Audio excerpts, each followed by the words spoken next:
Bom, prosseguindo no estudo de história da igreja, terminamos a página 54, vamos para a página 55. Vamos falar da perseguição sob Nero agora, o capítulo 3. Eu botei esse período como destaque porque esse período ele vai ser muito importante na história, irmãos. Infelizmente, assim, importante por conta do sofrimento dos cristãos. Essa perseguição de Nero ela vai acontecer no ano 64 da era cristã. Segundo alguns historiadores, o apóstolo Paulo ele teria sido solto no ano 62. Ele foi até a região da atual Espanha, né? E pregou o evangelho lá, depois foi preso. E agora o que vai acontecer nesse ano 64? Esse homem ele era louco, esse Nero ele já tinha mandado matar a mãe dele, já tinha mandado matar uma esposa dele, e provavelmente esse homem estava realmente perturbado por espíritos malignos, porque o que ele vai fazer com o cristianismo não é humano, né? E essa perseguição dele é uma perseguição diferente das outras perseguições. As outras perseguições serão perseguições pelo que os cristãos falavam contra os deuses. Todas elas. As 9 perseguições que vão se seguir. Na história da igreja são contadas 10 grandes perseguições. A perseguição de Nero é a primeira. Mas a perseguição de Nero, ela foi por um motivo diferente, um motivo político louco. Ele teria mandado botar fogo em Roma, é o que os historiadores dizem. Nesse período, Roma era muito rica. Esse período é considerado o auge da riqueza do Império Romano. Então ele queria destruir Roma e construir uma cidade nova. Essa é a teoria mais aceita pela história. E como desconfiaram que ele teria teria feito esse incêndio, né? Ele então resolveu culpar os cristãos. Então a morte dos cristãos aqui vai ser assim uma coisa horrível. O povo vai estar odiando também, mas ele vai matar os cristãos, vai se tornar uma diversão para ele. Bom, o comentário diz: a perseguição teve início em 64 da era cristã, 35 anos após a morte de Jesus. Nero governou Roma de 54 a 68 da era cristã. O historiador romano Suetônio, esse Suetônio é um historiador respeitado, ele escreveu uma obra que até hoje é muito lida, né, a história dos 12 Césares, né, de 12 imperadores César. E ele fala sobre essa perseguição, mas ele não especifica a acusação nem a punição, mas descreve os cristãos como homens seguindo uma superstição nova e maléfica. O povo, muitas pessoas viam pela questão religiosa dos cristãos dizerem que os deuses não existem, né? E o comentário prossegue. A perseguição de Nero é conhecida na história, mas nunca foi encontrado um documento que descrevesse uma lei anticristã dos dias de Nero. Ou seja, ele inventou aquela história, mas não tinha nenhuma lei que tratava de como julgar os cristãos. É cristão, tem que matar, tá ok? Porque eles botaram fogo em Roma. Então foi um motivo diferente das 9 perseguições que se seguirão. Bom, então primeiro, número 1, vamos falar sobre esse incêndio de Roma. O que a história comenta sobre isso? Foi no ano 64. 5 anos antes, no ano 59, ele tinha mandado matar a mãe dele. Então agora em 64 da era cristã, Roma foi tomada por um grande incêndio. A hipótese mais aceita para a causa do incêndio foi Nero. Eu recomendo a vocês que vocês vejam um filme até interessante chamado Quo Vadis. É um filme antigo, ele tem certamente disponível no YouTube, que ele retrata esse momento, como ele matava os cristãos com leões, tudo, tá bom?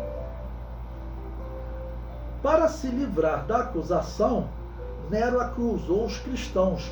O historiador romano Tácito nos relata: para se livrar dos rumores, Nero criou bodes expiatórios e realizou as mais refinadas torturas em uma classe odiada por suas abominações, os cristãos, como eles eram popularmente chamados. Então vejam, era tratar o cristão como abominação.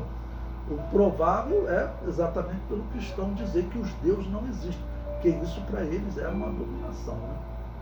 Cristo, de onde o nome teve origem, sofreu a penalidade máxima durante o reinado de Tibérios, pelas mãos de um dos nossos procuradores, Pôncio Pilatos. Pouco após, uma perversa superstição voltou à tona, e não somente na Judéia, onde teve origem, como até em Roma, onde as coisas horrendas e vergonhosas de todas as partes do mundo encontram seu centro e se tornam populares. Então ele já descreve Roma como um local horrendo, né? E prossegue. Em seguida foram presos aqueles que se declararam culpados, ou seja, se declararam cristãos. Então, com as informações deles extraídas, uma imensa multidão foi condenada, não somente pelo incêndio, mas pelo seu ódio contra a humanidade. Ou seja, o cristão tem um ódio contra a humanidade, porque ele diz que os deuses não existem. Ridicularizações de todos os tipos foram adicionadas às suas mortes. Os cristãos eram cobertos com peles de animais, rasgados por cães e deixados a apodrecer, crucificados, condenados às chamas e queimados para que servissem de iluminação noturna quando a luz do dia já tivesse se extinguido, né? Então isso que Nero fez, isso não é humano. As pessoas se revoltaram e iam para o circo que Nero construiu para matar os cristãos, mas Nero ele se deliciava com aquelas coisas, né? Número 2, acusação. Bom, a perseguição ocorreu entre os anos 64 e 68, então foram 4 anos de perseguição. Essa é a única perseguição que pode ser classificada como organizada pela besta de Daniel capítulo 7. Vou explicar essa questão aqui para vocês, porque em história da igreja a gente acaba entrando em escatologia também. Porque os poderes políticos do mundo, eles são descritos na Bíblia, tanto em Daniel 7 como em Apocalipse, em bestas. Tá bom? E o Apocalipse vai declarar que existe uma religião que está assentada sobre estas bestas. O Apocalipse diz que ela já esteve assentada sobre 5 reinos que passaram, estava assentada sobre o 6º e estará assentada sobre o 7º, que é o reino do anticristo. Tá bom? Então, essa perseguição aqui foi uma perseguição política. Por isso eu digo que é a perseguição organizada pela besta, pelo poder político. Tá bom? As 9 perseguições que se seguirão, elas serão organizadas, tá bom, pela religião pagã de Roma. Ela que vai pedir aos imperadores para eles perseguir a igreja. E o propósito eu vou mostrar para vocês. Eu não disse para vocês que muitos cristãos, infelizmente, negavam a fé? Então, o que aquela religião fazia? Aqueles cristãos que negavam a fé, os pastores presos, eles eram obrigados a participar de um culto de possessão demoníaca. Eles tinham que participar de um culto de sacrifício a Apolo, a Júpiter, que era natural a possessão demoníaca. E o que acontecia? Quando acabava a perseguição, esses pastores continuavam infiltrados, todos, e vai ter problema nas 9 perseguições que se seguirão. Porque aí os cristãos, como que eles escapam de Nero? Eles fogem para as catacumbas, que eram os cemitérios. Porque romano não ia em cemitério, eles não mexiam com os mortos. Enterrou uma pessoa lá, eles nunca mais voltavam naquele lugar. Então os cristãos falaram, é o único lugar que nós podemos escapar, iam para os cemitérios. E assim alguns cristãos escapavam. Quando terminavam as perseguições, nas 9 que se seguirão, essas igrejas se encontravam. No caso de Nero, não tinha essa opção, cristão morre, tá bom? Não tinha essa exigência de ter que sacrificar os deuses, porque Nero queria matar eles como um movimento político problemático que estava se revoltando contra Roma. O comentário prossegue. Essa besta representa o poder político de Roma. Essa besta é o Império Romano. Mas as 9 perseguições seguintes serão organizadas pela religião que dominava a besta, que era a religião da Babilônia. Estou falando aqui de perseguição do Império Romano, que depois vai vir a perseguição da Igreja Católica, que judeus e cristãos continuarão sofrendo nas mãos da Igreja Católica. O comentário prossegue. Tertuliano, cristão da Igreja Nova Profecia, uma pausa aqui, depois nós vamos estudar a vida de Tertuliano, mas ele viveu próximo do ano 200 da era cristã, e a história dele é interessante porque ele fazia parte da igreja que estava em Roma, num período que era uma perseguição e todos eles estavam praticando culto ao demônio, né? Eles tinham que ir lá sacrificar os ídolos. E Tertuliano, ele vê um cristão anabatista sendo torturado e morto, mas não negou a fé dele. E ele falou, meu Deus, existe uma igreja que consegue enfrentar essa perseguição sem negar a fé? Então ele abandona a igreja de Roma e se filia a essa igreja anabatista, que ela se identificava, o nome que eles se identificavam era como Nova Profecia. Tá bom? Assim como existe hoje a Assembleia de Deus, tá bom? Igreja do Nazareno, Igreja do Evangelho Quadrangular, eles se identificavam com o nome Nova Profecia. Tá bom? Nós veremos a história interessante, que é uma igreja pentecostal próximo dos anos 200, que a Igreja Católica vai criticar muito, mas que tem pontos interessantes para nós estudarmos. Então, Tertuliano, cristão da Igreja Nova Profecia, citado por Eusébio de Cesareia, informa a maldade de Nero. Leiam vossas memórias. Nelas encontrareis que Nero foi o primeiro a perseguir esta doutrina, principalmente quando, depois de submeter todo o Oriente, em Roma, era cruel para com todos. Nós nos ufanamos de ter um assim como autor de nosso castigo, porque quem o conhecer compreenderá que Nero não podia condenar nada que não fosse um grande bem. Então, ele está dizendo o seguinte, os homens maus perseguiam o cristianismo. Ele está escrevendo isso a um imperador, que nós veremos a história, a defesa que ele fez do cristianismo. Ele era um intelectual, ele era um advogado em Roma, aceitou Jesus e escreveu defendendo a fé cristã. Então ele faz essa comparação lá no ano 200, dizendo, olha, 140 anos atrás, você vai ver quem perseguiu o cristianismo. Eram loucos, como Nero. Então, uma defesa interessante. Bom, nesse período de Nero, então no ano 64 da era cristã, sempre lembrando aqui, nós estamos tratando de história, né? Não é mais o texto bíblico, é a infalível palavra de Deus. Estamos pegando o que os historiadores falam da igreja nesse período, claro, pegando documentos que na história eles foram considerados assim confiáveis. Vocês notaram que Eusébio de Cesareia, por exemplo, falou abertamente que Maria teve outros filhos, sim, que José teve outros filhos, tá bom? E que ele teve um tempo que ele não conheceu Maria, mas indicando depois ele viveu normalmente com Maria, tá bom? Bom, então, o martírio de Paulo. Tertuliano, também citado por Eusébio de Cesareia, informa que Paulo foi degolado em Roma durante o governo de Nero, próximo do ano 64 da era cristã. Vejam o que ele diz.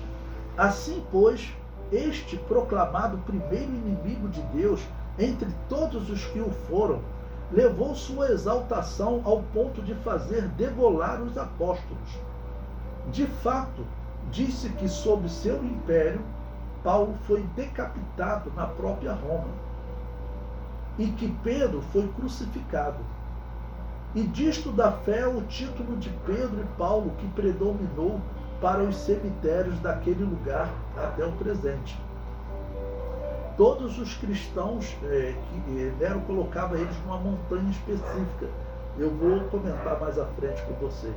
Bom, Eusébio de Cesareia também diz o seguinte: e o que dizer de Paulo, que desde Jerusalém até o Ilírico cumpriu com a pregação do Evangelho de Cristo, e finalmente sofreu martírio em Roma sob Nero. Isso é dito por Orígenes, literalmente no tomo 3 de seus comentários ao Gênesis. Nós vamos estudar a vida desse Orígenes. Foi um grande mestre da escola de Alexandria, sendo que era um grande mestre de heresias, né? Ensinou coisas horríveis, mas historicamente ele traz trechos interessantes, assim como nós lemos hoje história contada por católicos, por rabinos, por islâmicos, em geral. Então o Orígenes vai ser importante para a história. O comentário prossegue. O fim do livro de Atos relata a prisão de Paulo em Roma. Prisão essa que ocorreu próximo do ano 60 da era cristã. Segundo alguns historiadores, este não foi o fim do ministério de Paulo. Ele teria recebido uma liberdade condicional e teria pregado o evangelho na Espanha, que em Romanos, na carta aos Romanos 15:24, ele escreveu: quando partir para a Espanha, irei ter convosco, pois espero que de passagem vos verei, e que para lá seja encaminhado por vós, depois de ter gozado um pouco da vossa companhia. Então ele fala com uma convicção, e como nós vemos Jesus aparecendo para o apóstolo Paulo, dizendo onde ele deveria pregar, em Roma, então o mais provável é que o apóstolo Paulo também tenha sido revelado, né, que ele iria pregar na Espanha, que é a maneira como ele está falando, que ele está dizendo: eu vou para a Espanha. Bom, também coloquei o versículo 28 desse mesmo texto de Romano, que diz: assim que concluindo isto, e que havendo-lhes consignado este fruto, de lá, passando por vós, irei à Espanha.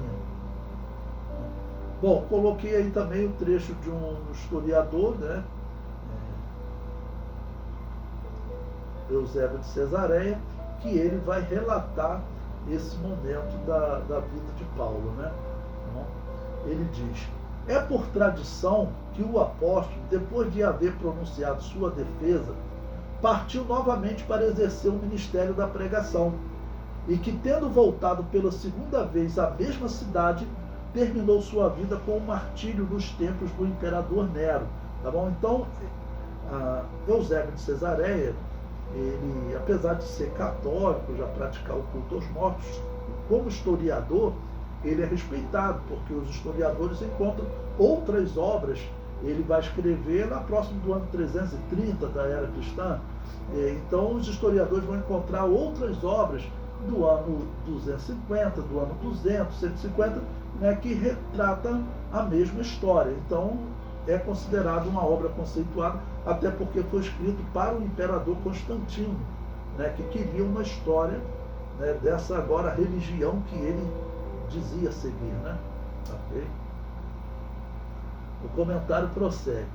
Estando preso, compôs a segunda carta a Timóteo e se refere de uma só vez à sua primeira defesa e a seu fim iminente. Mas ouçamos melhor seu próprio testemunho. Em minha primeira defesa, diz, ninguém me ajudou. Antes todos me abandonaram. Que isso não lhe seja posto em conta.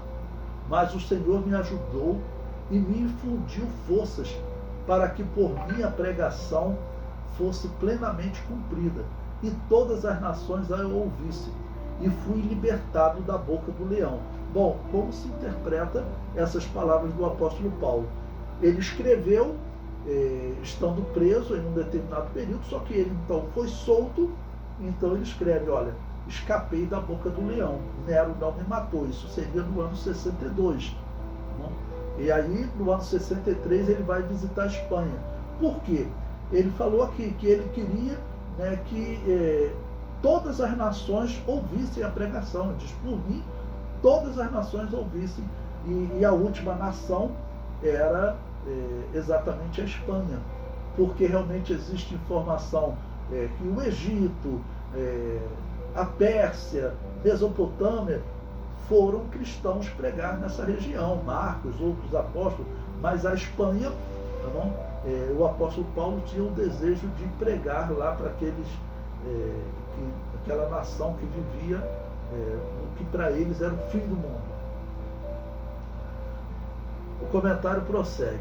Por estas palavras deixa claramente expresso que na primeira ocasião para que se cumprisse sua pregação, fora livrado da boca do leão, referindo-se com essa expressão, ao que parece, a Nero, por causa da sua crueldade.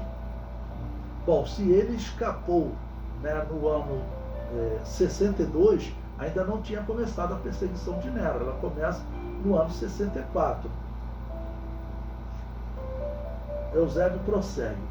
Por outro lado, em continuação, não acrescenta nada como me livrará da boca do leão, porque o seu espírito já via que sua morte seria iminente. Por isso as palavras, e fui libertado da boca do leão, acrescenta, o Senhor me livrará de toda obra má e me preservará para seu reino celestial, indicando assim seu martírio iminente. Isto ele expressa ainda mais claramente um pouco antes, na mesma carta, quando diz, porque estou já sendo oferecido em libação e o tempo de minha partida está próximo. Pois bem, na segunda carta das que enviou a Timóteo, afirma que no momento em que a escrevia, somente Lucas o acompanha, enquanto que, quando fez sua primeira defesa, nem sequer este. De onde se deduz que Lucas provavelmente concluiu os Atos dos Apóstolos nesse tempo, havendo narrado o que sucedeu enquanto esteve com Paulo. Dissemos isto para mostrar que o martírio de Paulo não ocorreu durante sua primeira estada em Roma, descrita por Lucas, tá bom? Então, ele está dizendo, olha, Lucas escreveu até a primeira chegada de Paulo em Roma, e estando ali em Roma, Lucas teria deixado Paulo, né? E então Paulo teria sido solto no ano 62 e teria ido à Espanha. Então isso não está na Bíblia, isso está na história. Mas é muito provável pela maneira que o apóstolo Paulo fala em Romanos, afirmando que ele iria, era um desejo dele, eu quero pregar para a Espanha, porque lá é a região final, onde está a última nação que precisa ouvir o Evangelho. O historiador prossegue. É provável que Nero, ao menos no começo, estivesse mais propício e que aceitasse mais facilmente a defesa de Paulo em favor de sua doutrina. Mas depois que avançou em sua audácia criminosa, atacou os apóstolos, tanto quanto aos demais. Ou seja, era um louco que atacava a todos, né? Outra evidência histórica da missão de Paulo na Espanha é a primeira carta de Clemente. Nós vamos falar sobre esse homem que era um auxiliar de Paulo e que ele vai se destacar exatamente depois da morte de Pedro e Paulo. Ele, junto com outros que são citados nas cartas de Paulo, como Lino, né, eles se destacam nas igrejas nesse período. Tá bom? Então esse Clemente, ele escreveu a carta aos Coríntios, onde ele retrata a pregação de Paulo na Espanha. O comentário prossegue. Na região da Espanha, haviam cidades que foram organizadas pelos fenícios, ainda nos dias de Salomão, tais como Cádiz e Málaga. Uma pausa aqui. Segundo a história, Salomão enviou judeus para essas cidades, para levar a religião judaica. Então talvez existisse judeus lá.